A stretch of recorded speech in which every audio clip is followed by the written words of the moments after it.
Hola, profe, de la escuela moderna, aún me falta.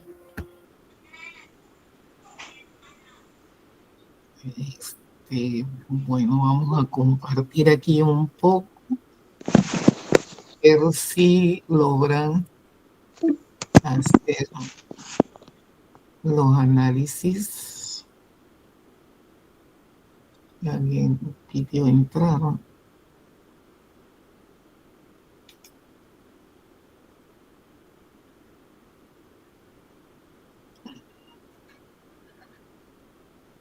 Vamos al inicio, seleccionar la ventana. Uy.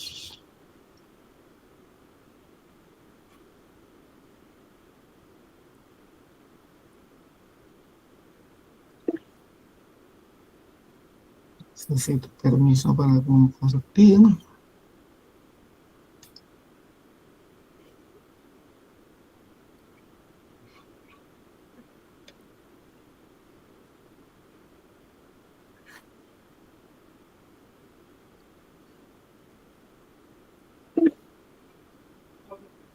Que esto me da dificultades para compartir, pero bueno, hoy vamos a dedicar la clase a unas preguntas de reflexión que les he organizado aquí, tomando en consideración lo de la lectura de guardia, que trata sobre el tema de la educación moderna y que podamos mirar desde la educación tradicional que se sustenta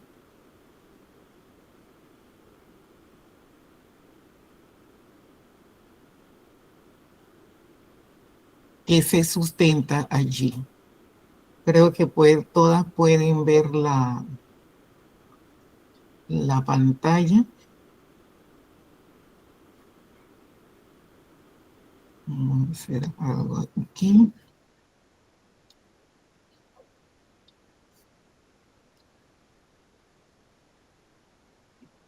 En modo de presentación.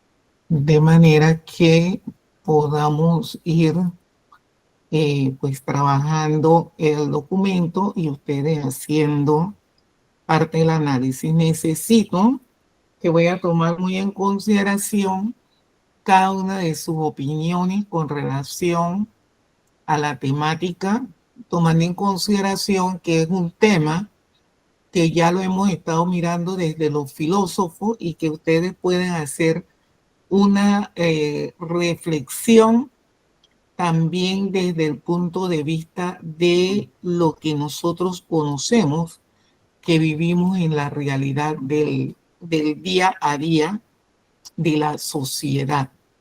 Entonces, como es un tema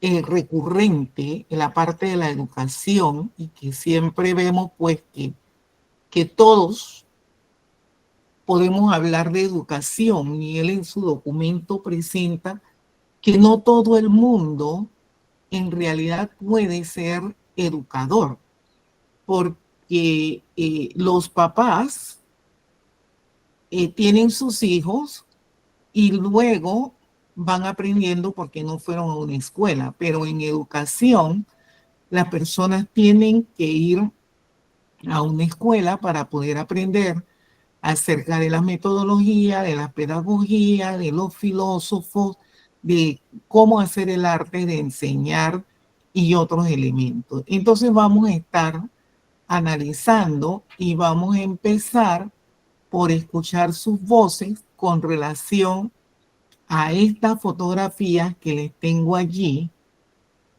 cómo lo interpretan cada una de ustedes desde su experiencia previa, qué ven en la foto y qué pueden entender, ya que hemos visto los diferentes filósofos, con las tendencias que tiene y también en algunas otras asignaturas o en algún momento hemos escuchado frases de personas mayores o adultas que hablan de cómo era la educación antes y cómo es la educación ahora.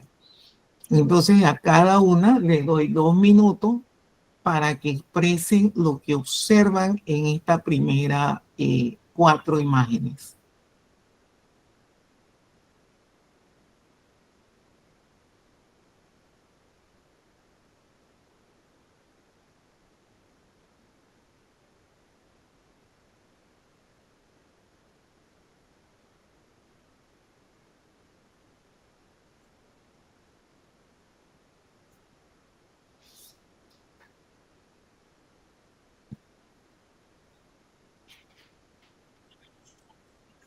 Emily, empezamos, pues.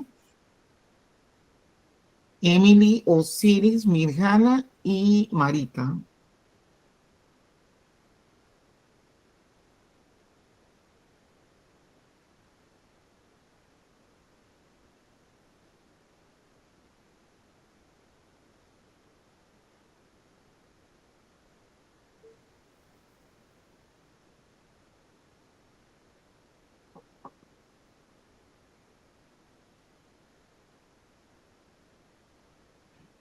Osiris.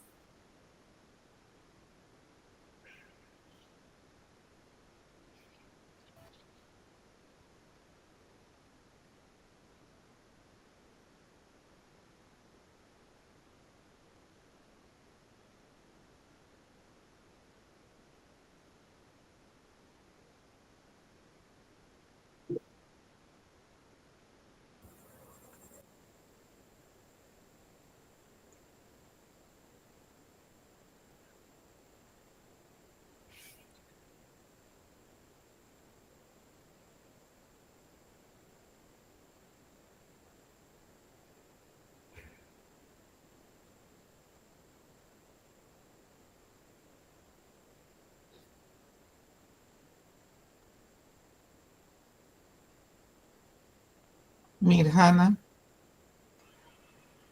Buenas noches, profesora. Buenas Bueno, noches. lo que yo puedo interpretar de las imágenes aquí sobre la escuela tradicional era que las aulas eran como rígidas, eh, que como con poca interacción, que la disciplina era muy estricta, que todo era centrado en el docente, como se pueden ver en las imágenes. El maestro era como la única fuente de conocimiento, pues ahí vemos que el maestro riega pues los estudiantes eran como receptores pasivos, simplemente recibir la información. Pensaría yo bueno, que se utilizaban pues las pizarras de tiza, cuadernos, lápices, no había nada de tecnología ni nada de la de ahora. Era un aprendizaje como lineal, no había adaptaciones, no había diversidad en los materiales, no había una cercanía con el maestro, todo era como autoritario, así, mucho respeto al maestro. Centrado entonces, como veo en el niño ahí, en la lectura, en la escritura. No había como muchos contextos, ¿no? Era como muy estricto, es como Muy se bien, puede interpretar. excelente. A ver, Marita, ¿qué nos cuenta? ¿Qué es su interpretación de esas imágenes?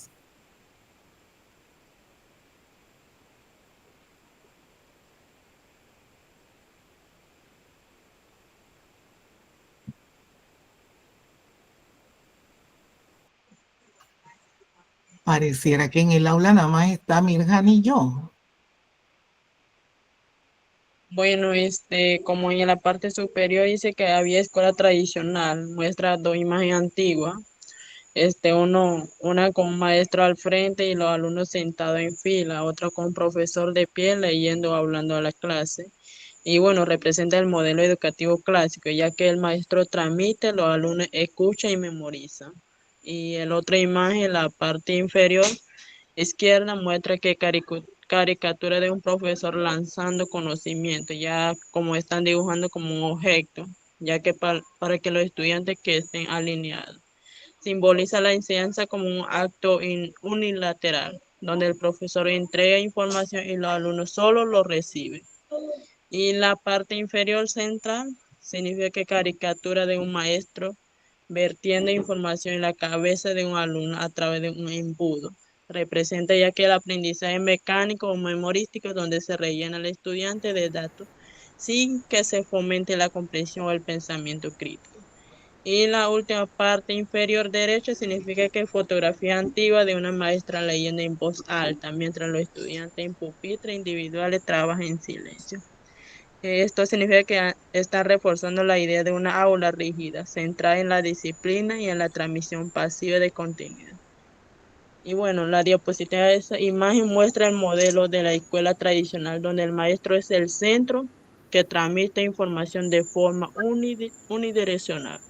Y los alumnos aprenden de manera pasiva y memorística, sin mucha participación y pensamiento crítico. Eso es lo que muestra la imagen. Muy bien, excelente. Pasamos entonces a la siguiente imagen, donde tenemos una nueva pregunta de reflexión para que comentemos, para que podamos comentar.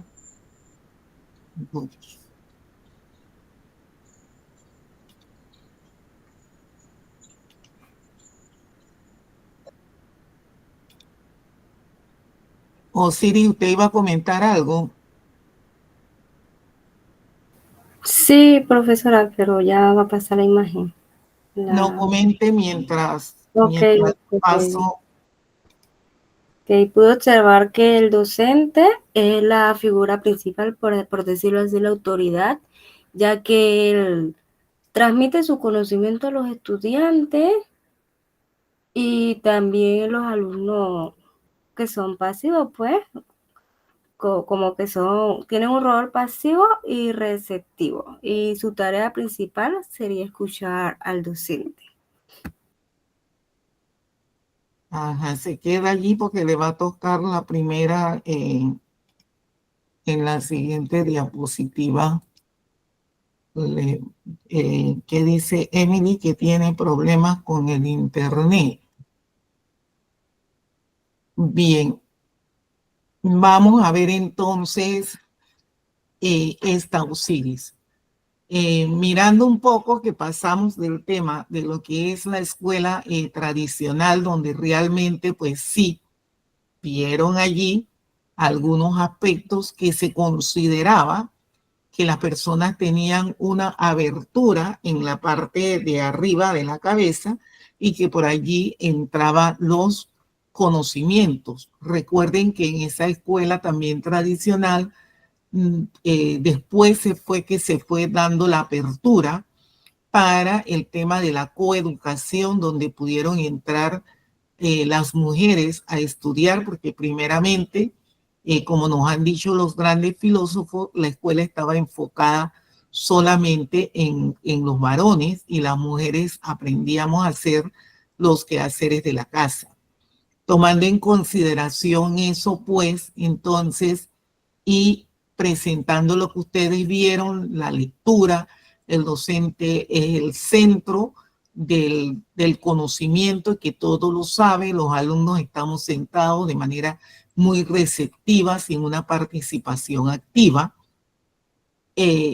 Eran el tenor de esos momentos dentro de la educación. Entonces, tomando en consideración la lectura del documento de Francisco Ferrer, el cual se denomina la escuela moderna, ¿cómo era esa escuela a principios del siglo XX?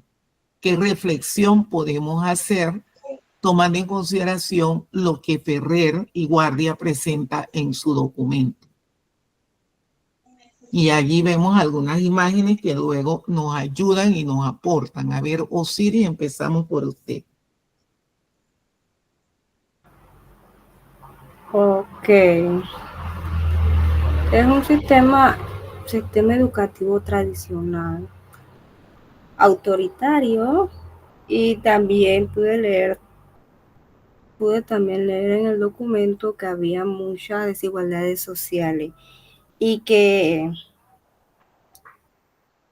debido a eso, él quiso como que fuera, o sea, como que fuera igualdad para todos, no solamente para una clase social.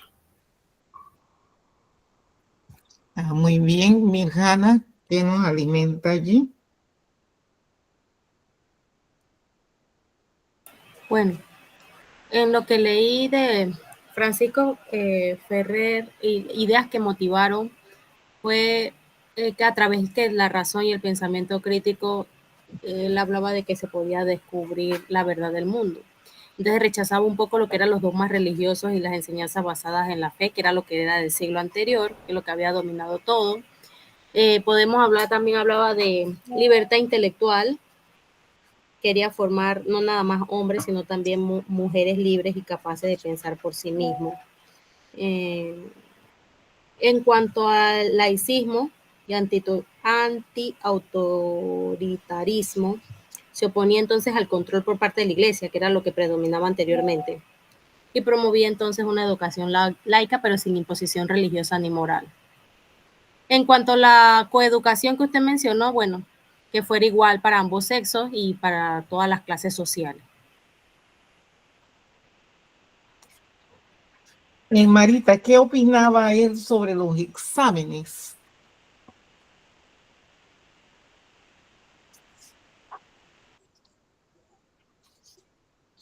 Bueno, la idea principal es que Francisco Ferrer quiso crear una escuela más libre y participativa y crítica en la que los estudiantes aprendieran a pensar por sí mismos, ya sea con método activo y práctico, rompiendo con la rigidez y el memorismo de la escuela tradicional. Por ejemplo, la imagen muestra que hay un aula donde los niños participaban activamente y el segundo un docente cercano a los alumnos guiando más que distando. Y el otra imagen muestra que una caricatura que sugiere la interacción y diálogo, no solo la transmisión unilateral.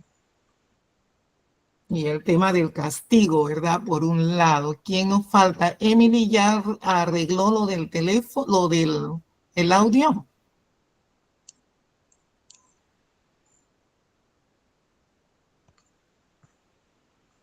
Emily, trate de salir para ver si puede salir y volver a entrar, porque no he podido desde acá manipularle la llamada. Si puede salir y volver a entrar.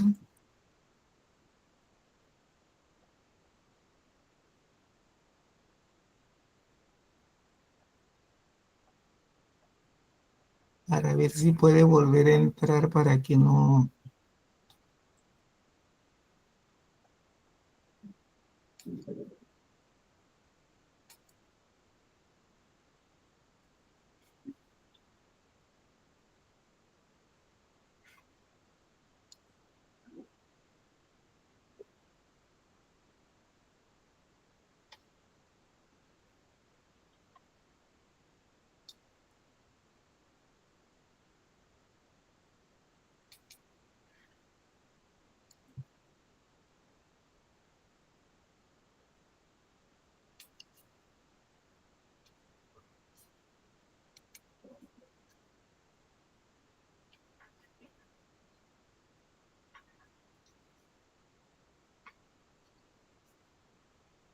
No ha logrado entrar.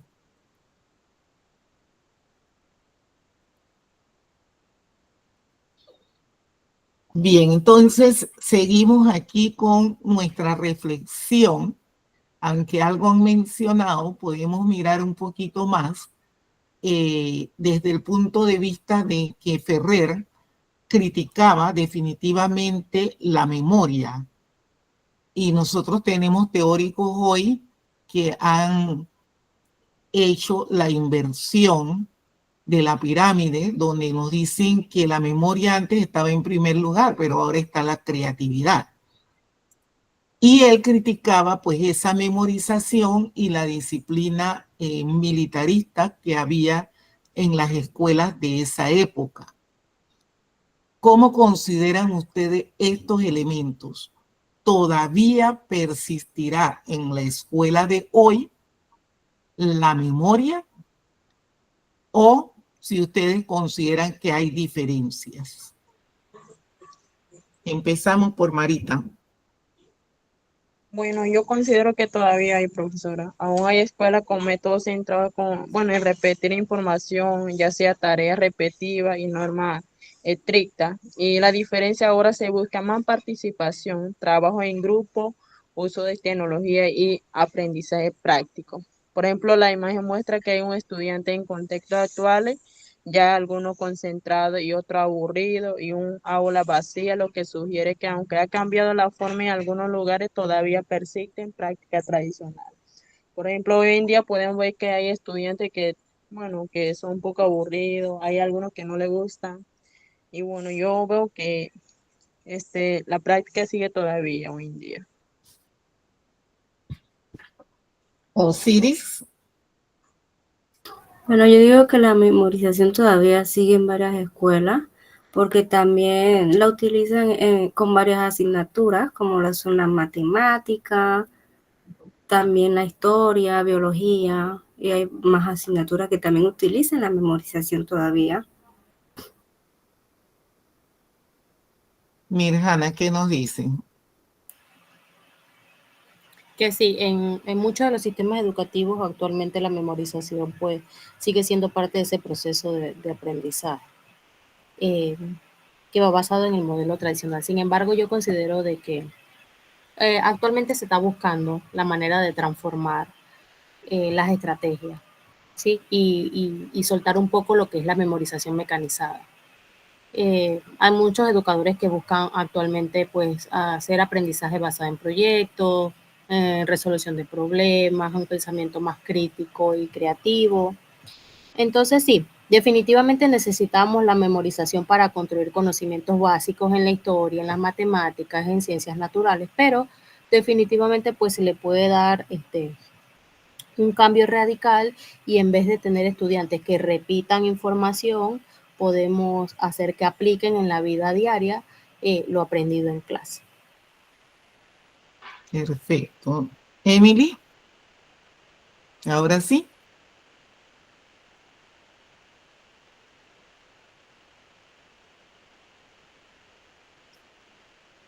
Si no, Emily, te voy a sugerir para que no, si puedes chatear y entonces lo podemos leer para no quedarnos sin tu contribución en cada uno de los puntos de la lectura. Entonces voy a estar pendiente del chat para que puedas participar escribiendo y así lo podemos comentar, para que puedas escribir tu opinión con relación a la práctica memorística de hoy en día y la disciplina, si tú crees que todavía persiste o no persiste. Muy bien la intervención de cada uno de ustedes en esta parte, porque sí es muy cierto.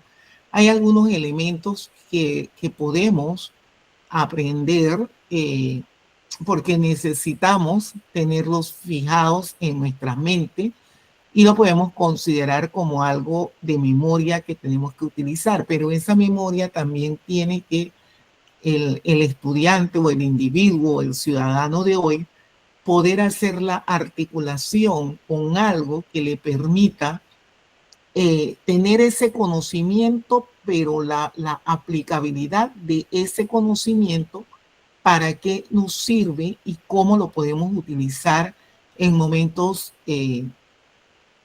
determinados. ¿Por qué? Porque supuestamente nuestro cerebro es como un CPU de la computadora que va archivando conocimientos que en el momento que necesitamos, pues recurrimos a ello y nos permite hacer ese recorderis de esa instancia o ese momento.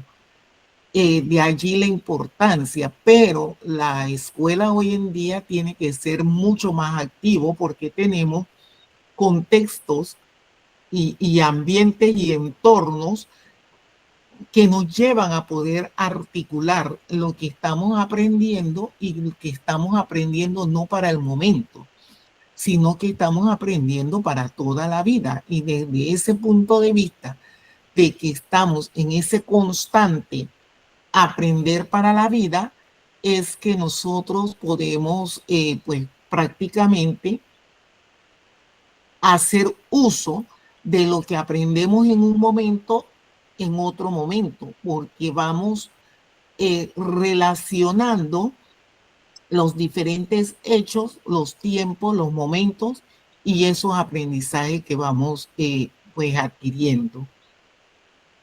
Emily, estoy esperando para que nos escribas algo allí. Vamos a pasar en estos momentos entonces a ver la parte del documento que nos enfoca sobre los principios fundamentales que nosotros podemos ver en educación. Y dentro de eso, del documento de Ferrer, él hablaba de la parte de la educación racionalista y científica, como igualmente nos presentaba el tema que ya se lo mencioné anteriormente, que es la coeducación, la importancia de tener en las aulas ambos sexos para no ser discriminatorio o seguir pensando que ciertas carreras y ciertas especialidades son para niños y otras para niñas. Y es un poco lo que dio a ese lenguaje no sexista. Y por el otro lado, el antiautoritarismo y la libertad. Entonces vamos a escuchar en esos tres elementos de principios fundamentales de la educación, vamos a escuchar sus opiniones en cuanto a que la escuela moderna promovía entonces la enseñanza basada en ciencia y razón, rechazando los dogmas, como dijo Mirjana en el inicio, en una de las primeras filminas, que habló sobre esas creencias y los diferentes grupos. Entonces, ver un poco y conocer desde la opinión de ustedes, ¿por qué consideran ustedes que es importante el pensamiento crítico y la evidencia en la educación?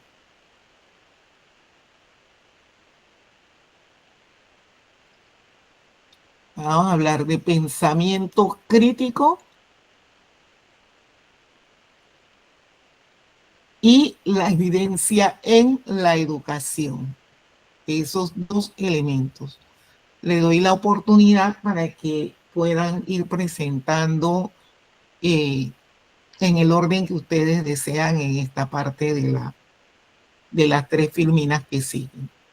Educación racionalista y científica, porque es importante desarrollar en el estudiante el pensamiento crítico.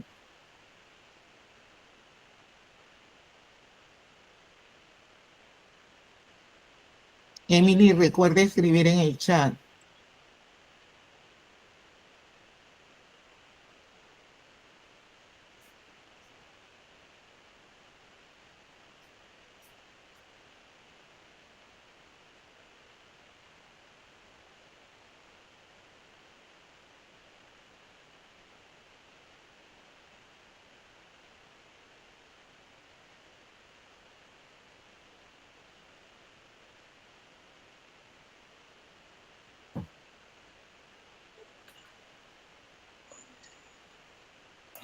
Profesora, cuando hablamos de una educación racionalista y científica, según lo que leí de Francisco Ferrer, el conocimiento se construye a través de un pensamiento lógico y analítico. Eso va a fomentar una duda en el estudiante, que viene siendo como un punto de partida para luego caer en el método científico. Observar, hipótesis, experimentar, analizar y concluir. Este tipo de aprendizaje pues es investigativo y genera evidencia.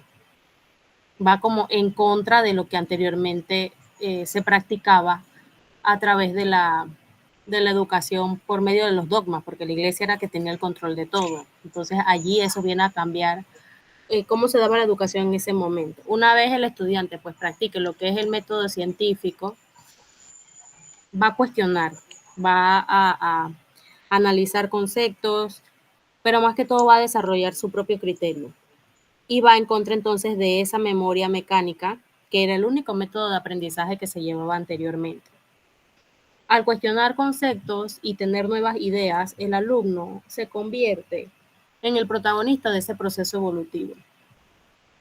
No es entonces el educador el que simplemente da la información y el estudiante es el receptor. Aquí la autonomía del estudiante y que tanto él tenga esa duda y que tanto pueda probar esa duda a través del método científico va a desarrollar en él el pensamiento crítico y reflexivo. Creo que de esa manera es que se vincula la educación racionalista y la científica.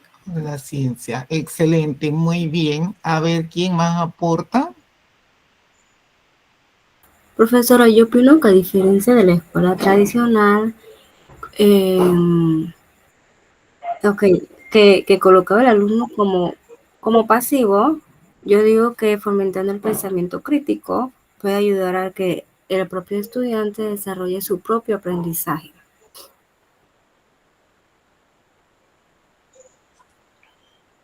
Ajá, ¿quién más?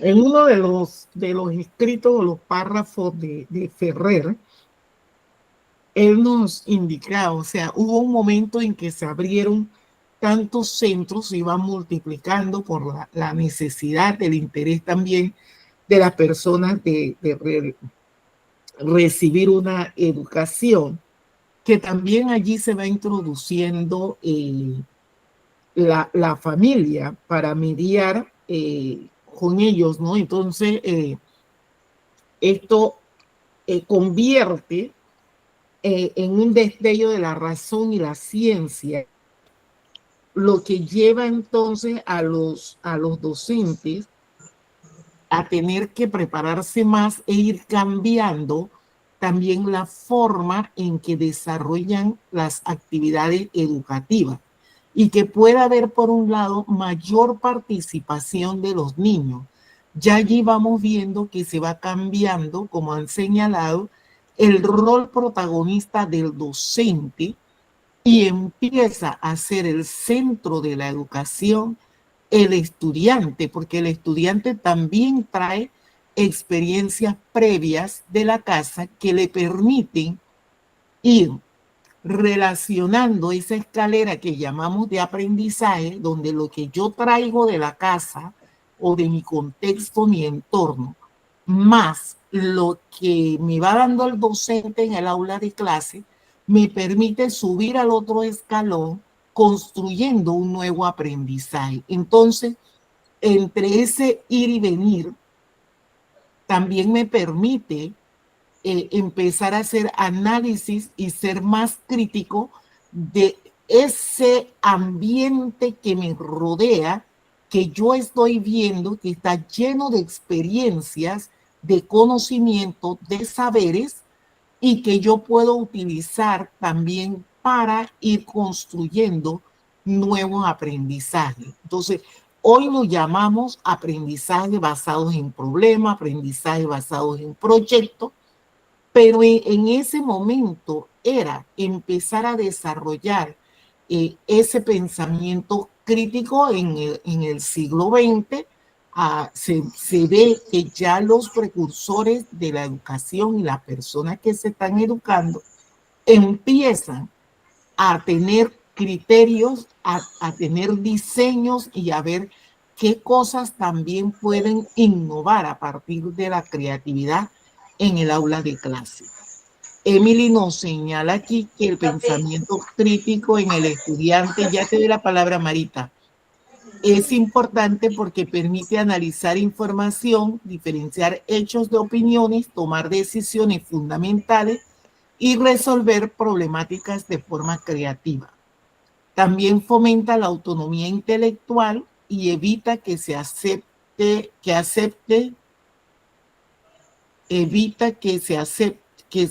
acepte cuestionarios y lo prepara para adaptarse a un mundo que cambia continuamente y que participe responsablemente en la sociedad. Es a enfrentar con éxito los nuevos retos de la vida. Muy bien, Emily. A ver, Marita. El pensamiento crítico y la evidencia son importantes ya que nos ayudan a analizar la información antes de aceptarla y principalmente tomar decisiones basadas en hechos y no en suposiciones y desarrollar nuestra capacidad de pensar por nosotros mismos. Y bueno, esa imagen explica que la escuela moderna impulsaba una educación racionalista y científica, es decir, basada en la razón y ciencia, dejando de lado la creencia impuesta o la dogma. Bueno, la idea principal es que los estudiantes aprendan a pensar de forma crítica, cuestionando y analizando la información antes de aceptarla. Y también basar sus conclusiones en evidencia usando datos y experimentos para respaldar lo que aprende. Y bueno, esto es importante porque fomenta la autonomía intelectual y evita la repetición mecánica de ideas y prepara a la persona para resolver problemas con soluciones fundamentadas. Muy bien, excelente. Entonces pasamos al tema de la coeducación, donde allí podemos ver pues que se elimina ese lenguaje no sexista, la empatía no sexista, la violencia también de género, eh, donde hay roles que tenemos que cumplir cada uno de los dos grupos, pero que hay que aprender a convivir en el aula de clase respetándose y viendo entonces todos los valores. De allí les pregunto entonces, ¿qué ventajas consideran ustedes o desventajas puede tener el proceso de la coeducación en comparación con la educación que existía antes, que era segregada por género? ¿Y por qué es importante el respeto de ambos desde los primeros años de vida o desde la infancia? ¿Qué podemos responder a eso? No sé si ustedes actualmente conocen alguna escuela donde solamente es para varones y solamente es para niñas. Pero en los tiempos en que yo estudié, habían escuelas solamente para niñas y escuelas para varones. Yo estudié en el Liceo de Señoritas. Era solamente, asistíamos mujeres allí, desde primer año, que sería el séptimo, hasta el 12º. Y luego existían escuelas como el Don Bosco, el Artes y Oficios, que eran escuelas solamente para varones. No se matriculaba ninguna jovencita o ninguna dama podría ir entonces a esos colegios. Y hubieron por muchos años colegios en esta forma, que eran colegios solamente para mujeres o colegios solamente para hombres. Hoy en día hay un grupo religioso que todavía mantiene esas creencias de que las mujeres estudian de un lado, estudian una cosa, y los hombres estudian en otro lado otras cosas. O sea, en los grupos de los judíos ortodoxos, porque si vamos al Einstein o a la academia lo podemos encontrar mezclado, pero hay otros colegios de ellos que solamente están segregados, las niñas de un lado y los varones de otro lado, porque no han llegado todavía a la coeducación. Entonces, ¿cuál es la opinión de ustedes? ¿Qué ventajas o qué desventajas piensan que se pueden dar en estos tipos de sistema educativo? Y por eso se plasmó el tema de la coeducación a partir de los años 70, 80, de que fueran cambiando los sistemas educativos en el siglo XX.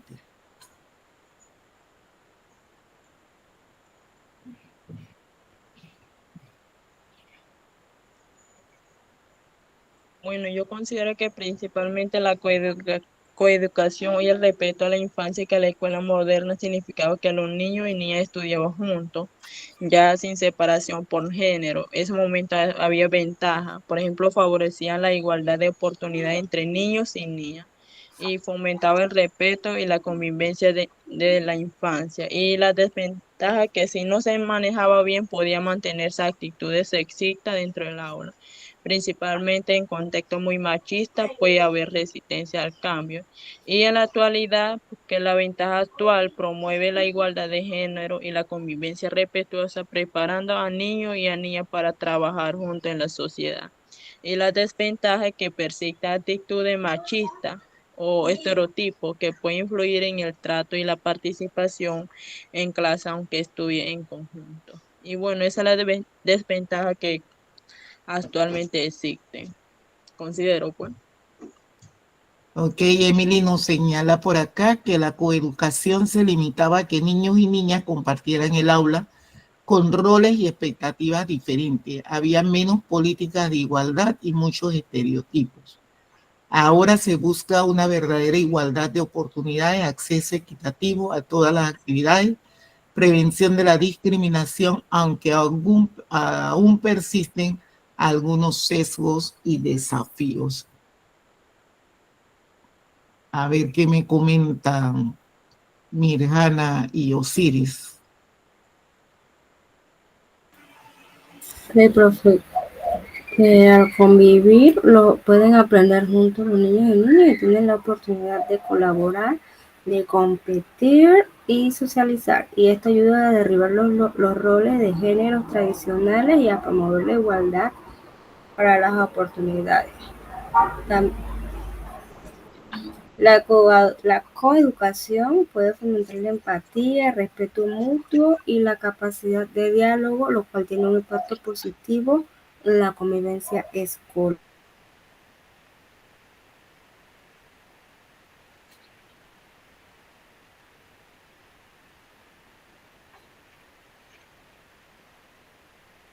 Ayer en la lectura de Ferrer hay algo que me llamaba la atención cuando lo leía. Y él presenta allí que si los hijos de los burgueses y los de los trabajadores no son todos de carne y hueso, porque en la sociedad han de ser unos diferentes de otros. Sin faltar a ese grupo, nada de lo expuesto en el anterior, hay ciertas notas de gran energía y más intensidad de sentimiento, sobresaliendo un pensamiento en que hay profundidad, verdad y una concisión correcta y bellísima. Eso lo expresa un niño de 12 años. Mientras que una niña de 13 señalaba que la explotación del hombre por el hombre es despiadada, inhumana y cruel. Ha de llegar el día en que los trabajadores se unan para exigir de la burguesía que cese para siempre tan inicua explotación. Y nosotros podemos ver que hoy en día, siglo XXI, los trabajos que hacen tanto los hombres como las mujeres pueden ser iguales. Hay enfermeras y hay enfermeros. Anteriormente se consideraba la profesión como solamente de enfermera, igual que la profesión de educación en un tiempo solamente se consideraba, sobre todo en la educación de párvulos, que solamente podía ser una maestra. Hoy en día sabemos que puede ser tanto maestro como maestra, al igual que los mecánicos y aviación, que solamente era una profesión para hombres. Hoy sabemos que tanto hombres como mujeres pueden estudiar las mismas profesiones porque tenemos la misma capacidad para desempeñar los roles que se exigen. Entonces, de allí ver la importancia de esa coeducación, porque solamente pensamos que las carreras técnicas, soldadura, electricista, mecánico, eran profesiones para los varones y que las mujeres no se podían defender en eso. Hoy en día vemos que gracias a la coeducación y a esa apertura que se dio, que ambos pueden trabajar en la misma profesión, aunque todavía, como marca allí Emily, todavía hay sesgos y todavía hay estudios que nos demuestran que aunque la mujer y el hombre realicen el mismo trabajo, a veces en los puestos de trabajo los hombres son mejor remunerados que las mujeres, ocasionando entonces también algunas dificultades en esos ámbitos, porque si ambos realizamos el mismo trabajo, debería haber oportunidad para que ambos ganemos pues el mismo salario.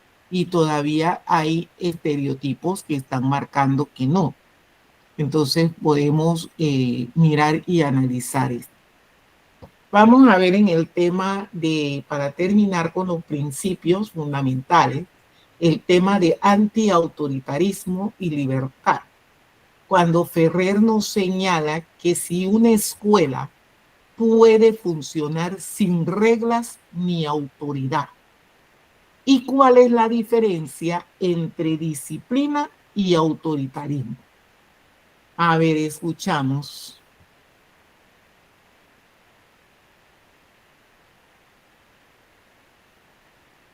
Bueno, aquí Emily nos escribió antes que pasemos a esta, que la coeducación es importante porque fomenta la igualdad de género, el respeto mutuo, las mismas oportunidades y la preparación para poder convivir dentro de los marcos de una sociedad inclusiva. Entonces pasamos a ver si ustedes consideran en pleno siglo XXI que una escuela puede funcionar sin reglas y sin autoridad. ¿Y cuál es la diferencia entre disciplina y autoritarismo en nuestros jóvenes de hoy en día, futuras docentes?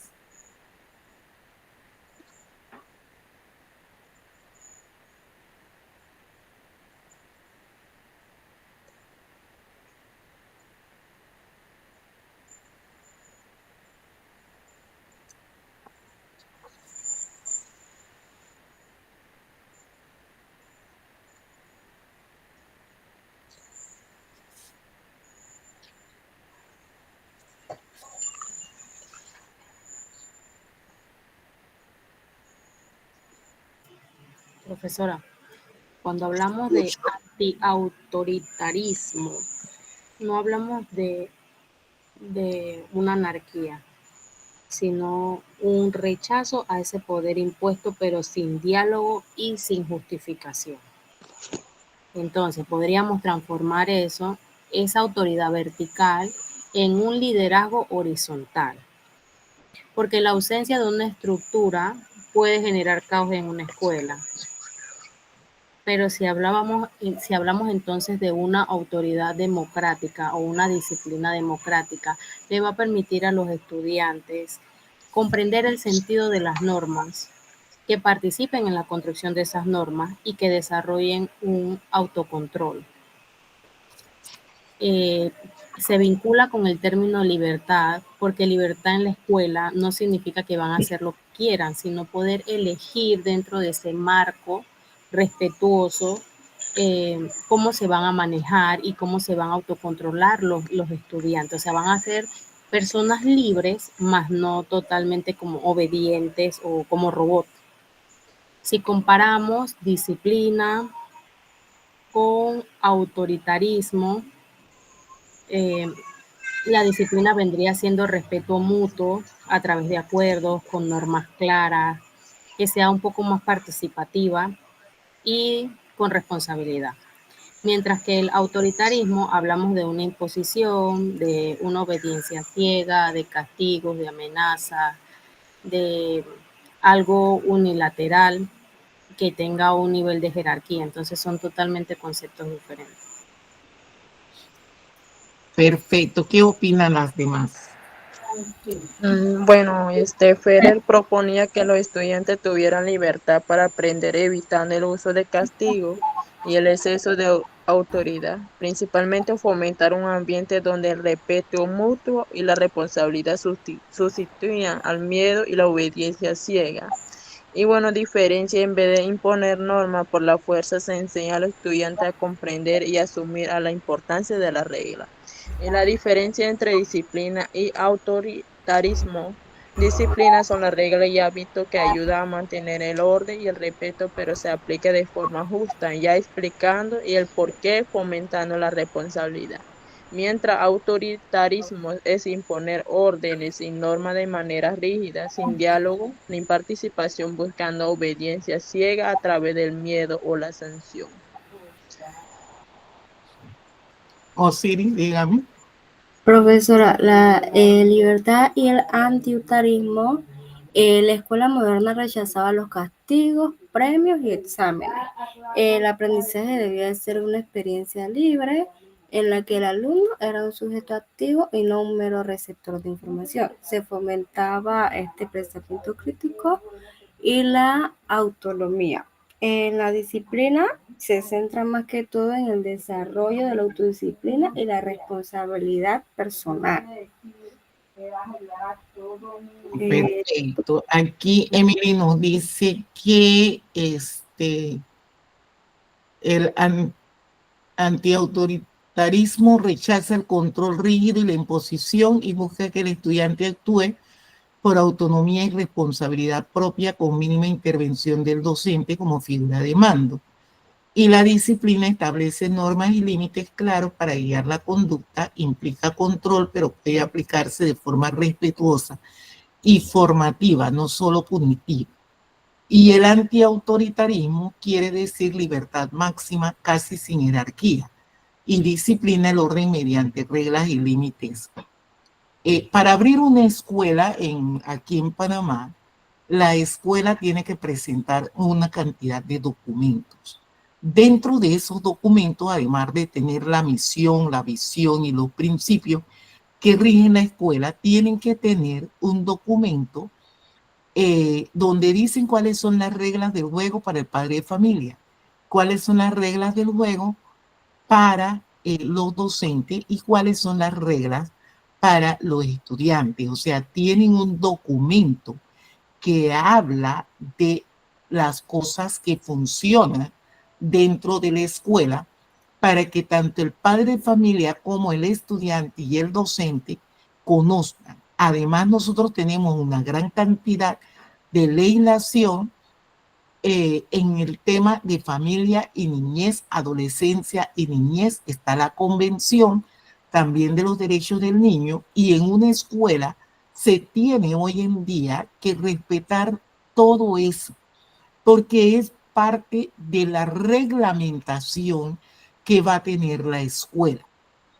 Sin embargo, hoy en día no son muchos los casos, pero todavía hay maestros que cuando quieren mantener la disciplina, que tienen dificultad, mandan a los chicos a bajar la cabeza sobre el escritorio o la mesa. Todavía hay niños que dicen que los ponen mirando a la pared. Esa forma de disciplina no debería de ser en el aula de clase, en las escuelas. ¿Por qué? Porque nosotros estamos hablando de una generación totalmente diferente, de una generación alfa, de una generación beta, de unos chicos que están aprendiendo de una forma totalmente diferente y que están rodeados de grandes estímulos.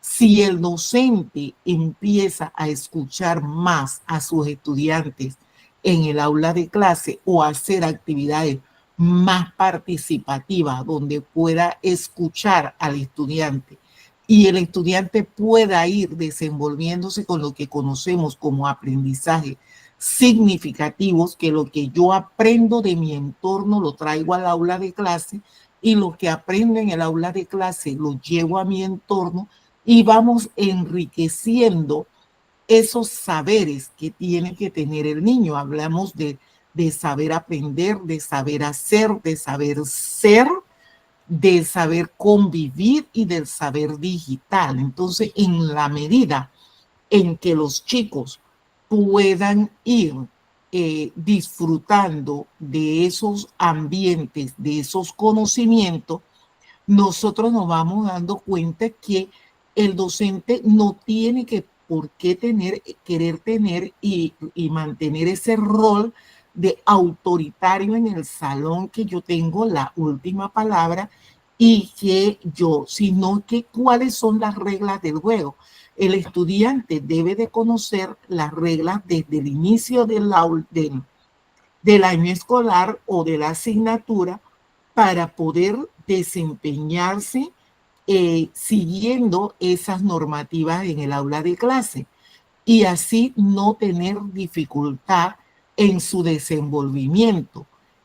Conocer la metodología que utiliza el profesor, conocer que tiene que tener una participación más activa en el aula de clase y que se tiene que desenvolver.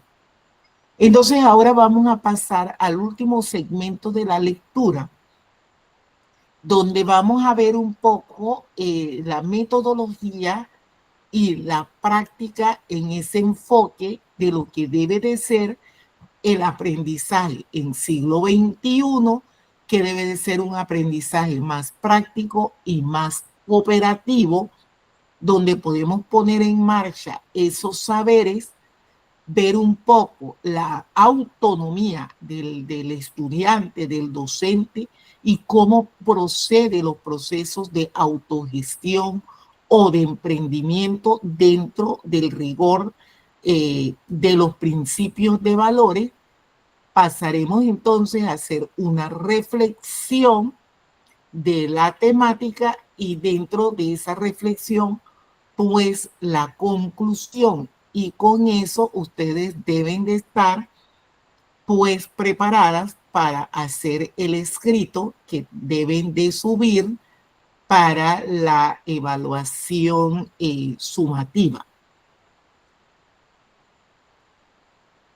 Entonces vamos a ver el tema del aprendizaje práctico y cooperativo.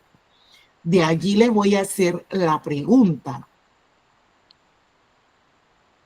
Los estudiantes en una escuela moderna, en una escuela activa del siglo XXI, que pueden ir aprendiendo a través de la experiencia directa, donde hacen visitas en sitio, van al campo, hacen prácticas en las empresas, en las instituciones, aprenden a trabajar en el aula de clase de manera colaborativa en equipo.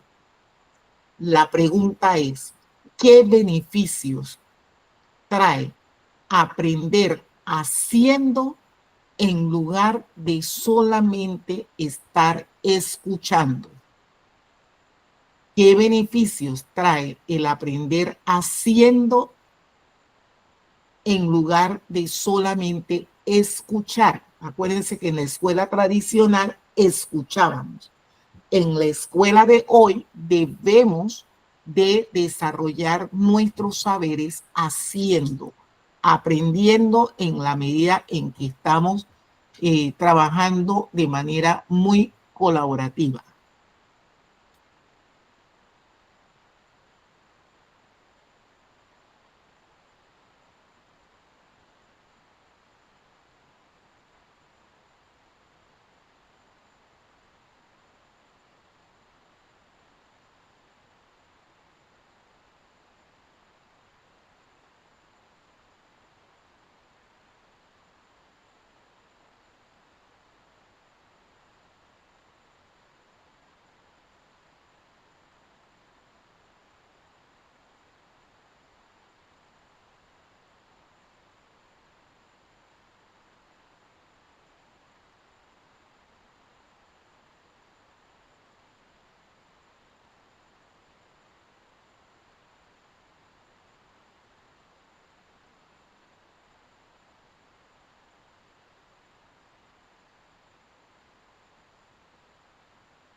Profesora, los beneficios de aprender haciendo para mí sería el aprendizaje significativo, porque vamos a conectar los contenidos educativos con una vida real y se disipa la duda que muchas veces se escucha en los estudiantes. ¿Esto de qué me sirve más adelante? ¿O esto cuándo lo aplico en la vida adulta? Entonces, al hacer, hay una mayor retención de conocimiento. Los estudiantes van a aplicar lo aprendido y definitivamente pues van a interiorizar mejor ese contenido. También considero que hay una motivación y compromiso porque el estudiante es protagonista de ese aprendizaje y tiene que involucrarse haciendo para poder sacar adelante el contenido. En cuanto al aprendizaje cooperativo, pues hay inclusión y equidad porque les toca trabajar en equipo para participar todos con sus fortalezas y sus debilidades y aprenden entonces de que hay una diversidad, que en el mundo real se enfrentan a diversos tipos de personas, de personalidades, de temperamento, problemas, etcétera. Y también autonomía y autorregulación dentro de ese equipo colaborativo. Ellos aprenden allí a tomar decisiones, a resolver problemas y ir evaluando su propio progreso. Dentro del equipo pues puede darse alguna competencia sana, ¿no? Que les va a permitir entonces mantenerse en el plano real, porque a veces, por lo menos nosotros que estudiamos en otras épocas, a veces cuando salimos de la escuela, el cambio es muy brusco a la vida universitaria o a la vida adulta o al mundo laboral, porque en la escuela era de una manera y era lo que la maestra decía y uno, el folder, el color del folder, el marco, todo era exactamente como la maestra lo decía. Y sales a un mundo laboral totalmente diferente, donde las instrucciones son muy pocas. Entonces creo que hay mucho beneficio en aprender haciendo en comparación a lo que, cómo se aprendía antes. Profesora, yo considero que cuando se escucha, gran parte de la información se suele olvidar rápido, pero que al hacer los estudiantes interactúan la información de manera concreta y también está la conexión entre la teoría y la práctica y esto crea una memoria más fuerte.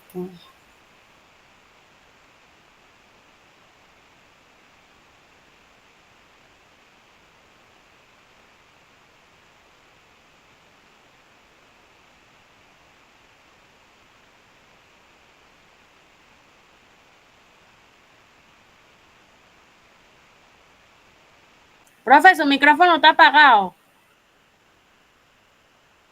Oye, ¿en qué momento se me apagó? Perdón. Estar presente, porque a veces estamos y no estamos pensando en otra cosa, estamos lejos, entonces no retenemos más que el 20% de lo que la persona nos está diciendo. El otro 80% se disipó. Entonces, al estar haciendo, yo estoy conectada porque estoy entretenida allí, estoy actuando, tengo que mantener la concentración, tengo que saber, entonces tengo la posibilidad de retener por lo menos el 70%, porque no vamos a decir que no nos distraemos. Sí, la persona se puede distraer, pero se tiene que volver a conectar porque está haciendo, está trabajando. Entonces, eso es básicamente lo importante de cuando estamos haciendo o cuando estamos trabajando en grupo. Y como señalaba Mirjana, es cierto, en la escuela aprendemos de una forma, porque muchos docentes todavía siguen con tendencias tradicionales, pero hay otras escuelas que han emigrado hacia los nuevos enfoques metodológicos de la enseñanza que nos obligan a ir haciendo para poder aprender y de que eso es lo que vamos a necesitar en nuestra vida práctica, en el día a día, en el trabajo, de que yo tengo que trabajar con equipo, de que tengo que respetar las diferencias individuales, tengo que tener los principios de los valores, o sea, tengo que tener muchos elementos para poder participar, estar incluida, hablamos de la inclusión, y no segregarnos o pensar de que somos una isla y que todo lo podemos hacer solos, sino que necesitamos tener más mente pensando.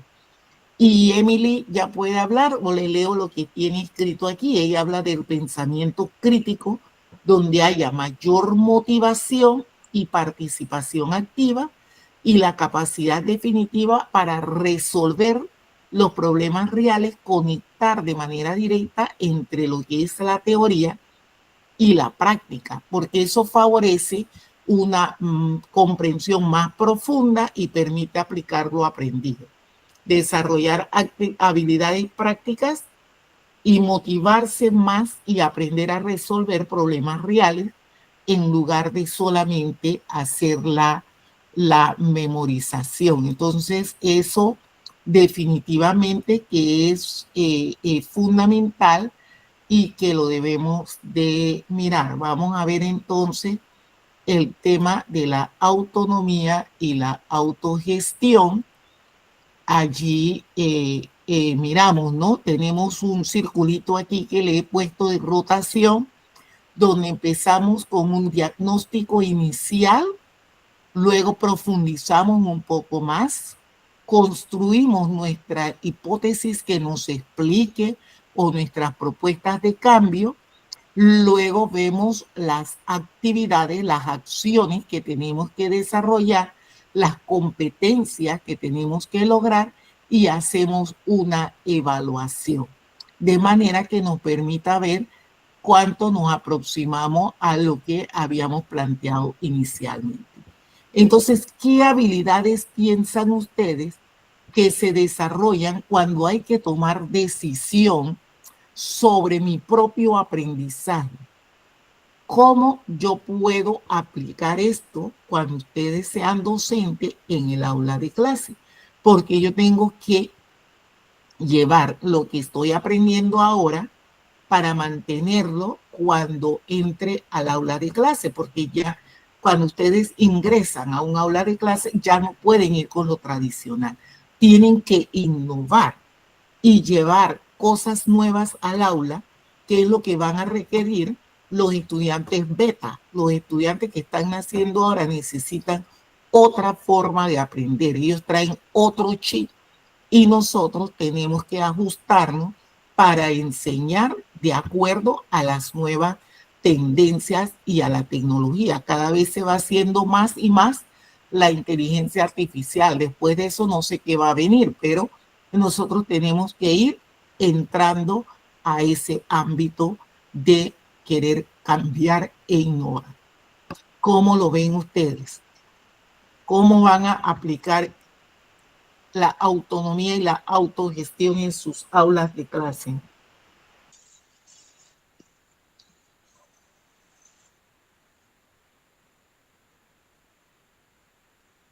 Considero que principalmente sobre la autonomía y la autogestión en la educación, algo que la escuela moderna promovía, que los estudiantes participaran en la gestión de la escuela y tomaran decisiones sobre su propio aprendizaje. Y la habilidad que se debería de desarrollar es la responsabilidad y aprender a cumplir compromisos y gestionar el tiempo y también tomar la decisión. Es elegir métodos, ya sea recursos y estrategias para que aprendan un poco mejor y también pensamiento crítico, analizar lo que funciona y lo que se debe mejorar, y también organizar y liderar, coordinarse con otros y asumir roles activos. Y también la autonomía es aprender sin depender totalmente de un profesor. Además, si puede usar un proyecto escolar, trabajo en equipo, la actividad donde el estudiante planifique y ejecute y evalúa su propio trabajo con el docente como guía y no como autoridad absoluta. Se trata de que el alumno sea protagonista de su aprendizaje y no solo un receptor de instrucciones. Muy bien, excelente. A ver, Mirjana, vamos a hacer la reflexión sobre cuáles son los principios de la escuela moderna de Ferrer es más relevante para la educación del siglo XXI. ¿Qué ideas te han quedado y cuáles han quedado obsoletos?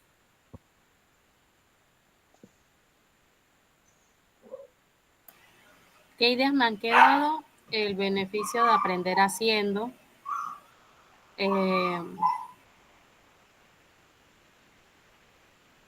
El tema de la disciplina. Eso de ¿Cuál cómo otro? funcionar una escuela sin regla. La coeducación, definitivamente, porque ya entonces actualmente la coeducación fue como lo que antecedió a lo que hoy llamamos inclusión. En ese momento se luchaba porque fueran hombres y mujeres y hoy, bueno, pues por los niños que tienen algún tipo de condición. Creo que esas son las que...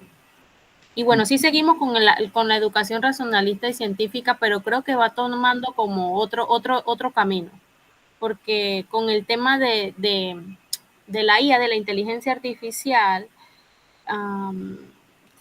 creo que el tema del método científico continúa, pero se realiza desde otra perspectiva, o sea, de otra manera. Entonces creo que ahí es que ha habido un poco más de cambio en cuanto a la educación actual. Muy bien. A ver, Osiris, vamos a hacer la conclusión. ¿Crees que es posible una educación que prepare a los estudiantes para la vida de manera integral y crítica sin una imposición de una ideología? Para ti, ¿cuál sería la escuela ideal?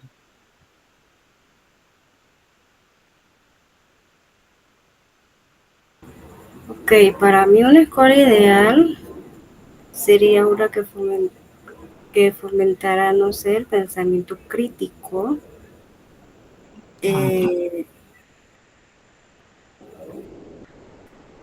para ver también la libertad y la antiautoritarismo, la solidaridad y también una formación integral. ¿Alguien más quisiera aportar en la escuela ideal?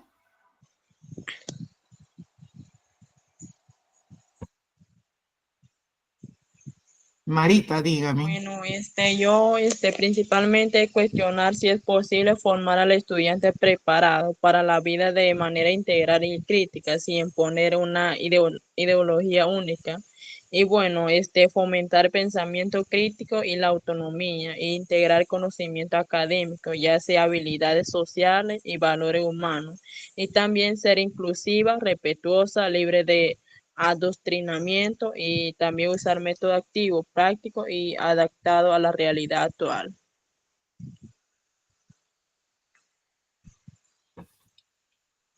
Ajá, muy bien.